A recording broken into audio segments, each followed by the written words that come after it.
Hi friends, வணக்கம். என் பேர் Abhi. Welcome to Indian recipes Tamil. நம்ம இன்னைக்கு சம்மர் ஸ்பெஷலா 5 வகையான இன்ஸ்டண்டா செய்யக்கூடிய ட்ரிங்க்ஸ் ரெசிபி தான் பார்க்க போறோம். இது ரொம்ப ஹெல்தியான ஜூஸஸா இருக்கும். ஸோ நம்ம வெயிலுக்கு இதமாக இருக்கும்னு குளிர்ந்ததா ஏதாவது கெட்டதா சாப்பிடாம இது போல் ஆரோக்கியமாக சாப்பிட்டா உடம்புக்கு ரொம்ப நல்லது. சின்ன குழந்தைங்கள்லேருந்து பெரியவங்க வரைக்கும் ரொம்ப விரும்பி சாப்பிடுவாங்க. பொதுவாகவே வெயில் காலத்தில் சில்லுன்னு ஏதாவது சாப்பிடணும் போல் இருக்கும்ல. டெய்லி இந்த ஜூஸஸை ஒவ்வொன்றா கூட நீங்கள் செஞ்சு சாப்பிடலாம். ஸோ ஒரே வீடியோவில் நம்ம 5 வகையான ஜூஸஸ் பார்க்க போகிறோம். வாங்க ஃப்ரெண்ட்ஸ், வீடியோக்குள்ளே போகலாம்.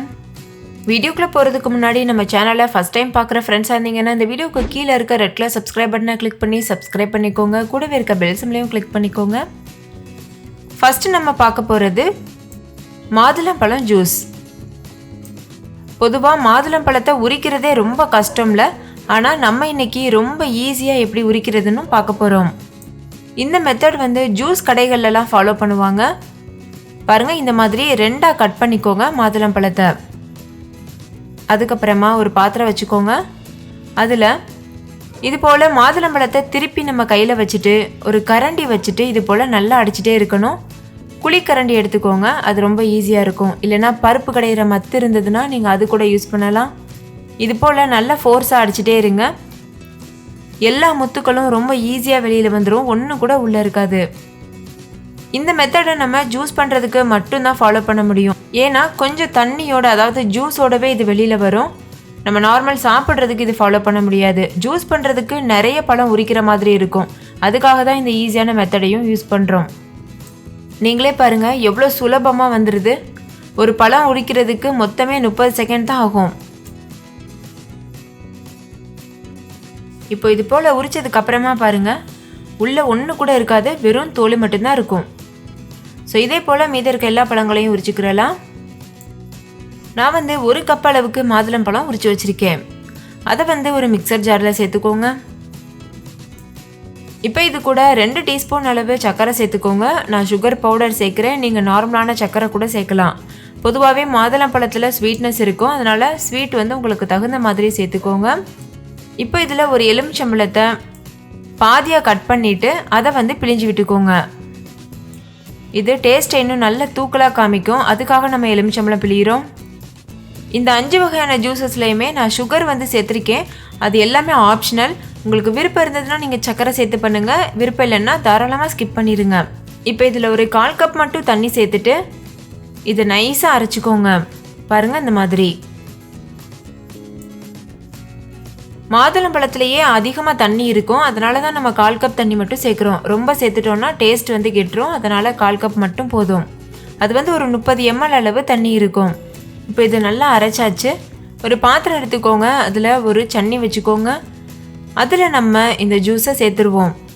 சேர்த்துட்டு ஒரு ஸ்பூன் வச்சு நல்லா கலந்து விட்டிங்கன்னா அந்த சக்கையெல்லாம் மேலே தங்கிரும், ஜூஸ் மட்டும் தனியாக பிரிஞ்சு வந்துடும்.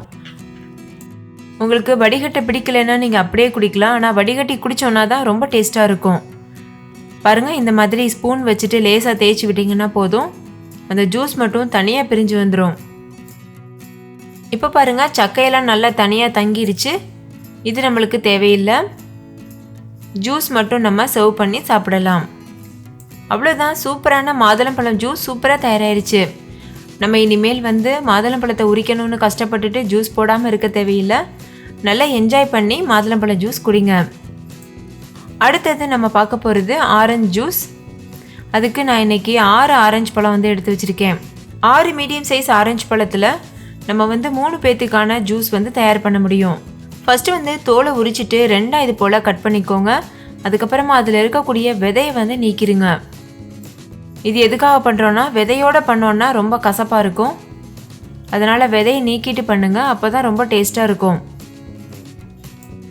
இப்போது எல்லா பழத்துலேயும் நான் விதையை நீக்கிட்டு வச்சுருக்கேன். இப்போ நம்ம இதை ஒரு மிக்சர் ஜாரில் சேர்த்துடலாம். இதை மிக்சர் ஜாரில் சேர்த்ததுக்கப்புறமா ஒரு 1/2 கப் அளவு சர்க்கரை சேர்த்துக்கோங்க. இது 100 கிராம் அளவு சர்க்கரை இருக்கும். உங்களுடைய ஸ்வீட்னஸ்க்கு தகுந்த மாதிரி நீங்கள் சர்க்கரை சேர்த்துக்கிறலாம், இல்லைன்னா சர்க்கரையை நீங்கள் ஸ்கிப் பண்ணிடலாம். இப்போ இதை நைஸாக அரைச்சிட்டு ஒரு சன்னி வச்சு இது போல் நல்லா வடிகட்டிக்கோங்க. வடிகட்டி எடுத்தோன்னா நம்மளுடைய ஆரஞ்சு ஜூஸ் தயாராகிடும். மாதுளம்பழம் ஜூஸ்க்கு சொன்னது போல தான் இது போல் வந்து நீங்கள் நல்லா கலந்து விட்டுட்டே இருந்தீங்கன்னா அந்த சக்கையெல்லாம் தனியாக தங்கிரும். இது நம்மளுக்கு தேவையில்லை. இப்போ நம்ம ஜூஸை சர்வ் பண்ணலாம்.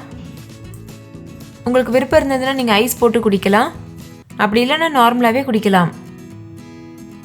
இது வைட்டமின் சி சத்து நிறைஞ்சதுனால ரொம்ப ரொம்ப நல்லது. அடுத்து நம்ம பார்க்க போகிறது திராட்சைப்பழ ஜூஸ். நான் இன்றைக்கி பச்சை கலர் திராட்சை இருக்குல்ல, அது வந்து ஒரு கப் அளவு எடுத்து வச்சுருக்கிறேன். நல்லா வாஷ் பண்ணிவிட்டு எடுத்து வச்சுக்கோங்க.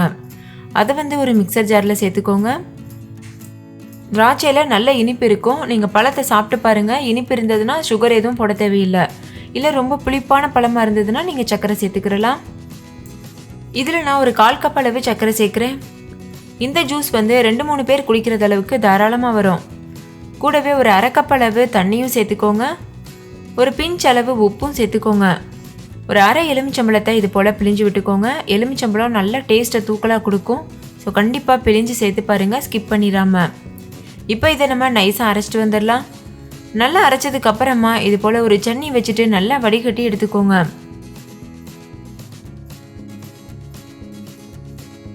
இது போல் சக்கை தனியாக வந்ததுக்கப்புறமா நம்ம வந்து ஜூஸை சர்வ் பண்ணலாம். அவ்வளோதான், நம்மளுடைய கிரேப் ஜூஸ் சூப்பராக தயாராகிருச்சு. இது என்னோட ஃபேவரட்டான ஜூஸ். உங்களுக்கு எந்த ஜூஸ் ஃபேவரட் ஆனதுன்னு கமெண்ட்டில் சொல்ல மறந்துடாதீங்க. அடுத்து நம்ம பார்க்க போகிறது தர்பூசணி ஜூஸ். அதுக்கு ஒரு பாதி தர்பூசணி பழத்தை கட் பண்ணிவிட்டு இது போல் பீசஸாக நறுக்கி வச்சுக்கோங்க. அதை வந்து ஒரு ஜூஸர் ஜாரில் வந்து சேர்த்துக்கோங்க. விதையெல்லாம் நீக்கிட்டு சின்ன சின்ன க்யூபாக கட் பண்ணி சேர்க்கணும். இது கூடவே சர்க்கரை வந்து சேர்த்துக்கோங்க. நான் வந்து 1 டீஸ்பூன் அளவு சர்க்கரை சேர்த்துருக்கேன். ஒரு பிஞ்ச் அளவு உப்பு சேர்த்துட்டு 1/4 கப் அளவு மட்டும் தண்ணி சேர்த்துட்டு இது நைஸாக அரைச்சிக்கோங்க.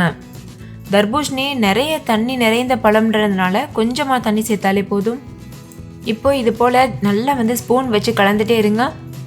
சக்கை தனியாக பிரிஞ்சு வந்ததுக்கப்புறமா நம்ம இதை சர்வ் பண்ணலாம். அவ்வளோதான், நம்மளோட டேஸ்டியான தர்பூசணி ஜூஸ் சூப்பராக தயாராகிருச்சு. பார்க்குறதுக்கே ரொம்ப கலர்ஃபுல்லாக இருக்குது. இது குழந்தைங்களுக்கு ரொம்ப பிடிச்ச ஜூஸ்னே சொல்லலாம். உங்களுக்கு வேணும்னா நீங்கள் இதில் ஐஸ் போட்டு சர்வ் பண்ணுங்கள். அடுத்து நம்ம பார்க்க போகிறது ரொம்ப ஈஸியான லெமன் ஜூஸ். அதுக்கு ஒரு கப்பில் 1/2 லிட்டர் அளவு தண்ணி வச்சுக்கோங்க. கூடவே 1/2 கப் அளவு சர்க்கரையும் சேர்த்துக்கோங்க. கூடவே 1/2 எலுமிச்சம்பழத்தை பிழிஞ்சு விட்டுக்கோங்க. இது வந்து நம்ம சட்டுன்னு ரெடி பண்ணக்கூடிய ஜூஸ். இது டப்பாவில் போட்டு நீங்கள் ஃப்ரிட்ஜில் வச்சிட்டிங்கன்னா அப்பப்போ தாகமாக இருக்கும்போது கூட எடுத்து குடிக்கலாம். ரொம்ப ஹெல்த்தியானது. ஃபஸ்ட்டு ஒரு 1/2 எலுமிச்சம்பழம் பிழிஞ்சு பாருங்கள். புளிப்பு சுவை ரொம்ப கம்மியாக இருந்ததுன்னா இன்னும் ஒரு 1/2 எலுமிச்சம்பழம் பிழிஞ்சிட்டு நல்லா மிக்ஸ் பண்ணிக்கோங்க. இப்போ இதில் கடைசியாக ஒரு 2 பிஞ்ச் அளவு மட்டும் உப்பு சேர்த்துக்கோங்க. சேர்த்துட்டு இது நல்லா மிக்ஸ் பண்ணிக்கோங்க. சர்க்கரை கரையிறது வரைக்கும் ஒரு கரண்டி வச்சுட்டு இது போல் நல்லா மிக்ஸ் பண்ணிகிட்டே இருங்க. அவ்வளோதான், சர்க்கரை இப்போ நல்லா கரைஞ்சிருச்சு. இப்போ நம்ம இதை சர்வ் பண்ணலாம். ரொம்ப ஈஸியான 5 வகையான ஜூஸ் வந்து நம்ம பார்த்துருக்கோம். கண்டிப்பாக இந்த 5 வகையான ஜூஸையுமே நீங்கள் ட்ரை பண்ணி பாருங்கள். நான் வந்து இது எல்லாத்துலேயுமே ஒரு ஐஸ் க்யூப் போட்டு சர்வ் பண்ண போகிறேன். ஸோ ஃப்ரெண்ட்ஸ், கட்டாயம் இதை ட்ரை பண்ணிவிட்டு உங்கள் எக்ஸ்பீரியன்ஸ் எப்படி இருந்ததுன்னு கமெண்ட்லேயும் கூட ஷேர் பண்ண மறந்துடாதீங்க. இன்னொரு சூப்பரான ரெசிபியோட நான் உங்களை சந்திக்கிறேன். அதுக்கு முன்னாடி நம்ம சேனல் இந்தியன் ரெசிபிஸ் தமிழை சப்ஸ்கிரைப் செய்யாத நண்பர்கள் இந்த வீடியோக்கு கீழே இருக்க ரெட் கலர் சப்ஸ்கிரைப் பட்டனை கிளிக் பண்ணி சப்ஸ்கிரைப் பண்ணிக்கோங்க. கூடவே இருக்க பெல் சிம்லையும் கிளிக் பண்ணிக்கோங்க. அப்போ தான் நான் தினம் அப்லோட் பண்ணுற புது புது ரெசிபிஸை நீங்கள் மிஸ் பண்ணாமல் பார்க்க முடியும். தேங்க்யூ, பாய்.